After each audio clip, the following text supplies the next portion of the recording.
Bonjour, bienvenue sur le Ask Roger. Alors cette semaine des questions sur l'actualité, on va dire quasiment géopolitique. Faut-il s'inquiéter des tensions entre les États-Unis et la Chine?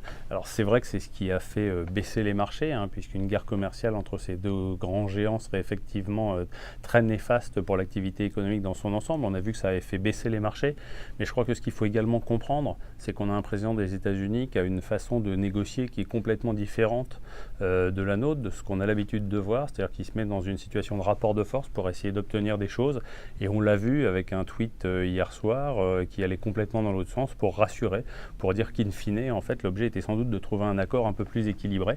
Donc je dirais qu'il ne faut pas s'inquiéter plus que ça de tensions commerciales. En réalité, l'inquiétude qu'on peut avoir, c'est bien plus la situation aux États-Unis et le grand plan de relance de Donald Trump. Est-ce que oui ou non il était nécessaire? Et là, c'est très difficile de se faire une opinion.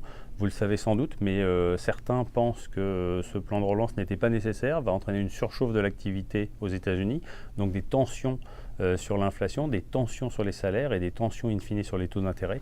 Et d'autres pensent qu'après 9 ans de croissance aux États-Unis, on arrivait un peu en haut de cycle et ce plan de relance en fait arrive à point pour permettre à l'économie américaine de continuer sur sa trajectoire de croissance. On n'a pas vraiment d'opinion nous de notre côté. Ce qu'on pense, c'est que les marchés ont maintenant bien consolidé, qu'on revient sur des niveaux de valorisation qui sont plus attractifs et que donc il faut avoir le courage de s'intéresser à des supports actions au moment où justement ils ont un peu baissé, car finalement c'est sans doute un meilleur timing pour s'y intéresser que lorsqu'ils sont au plus haut. Voilà, n'hésitez pas à poser toutes vos questions et à la semaine prochaine, toujours sur le Ask Roger.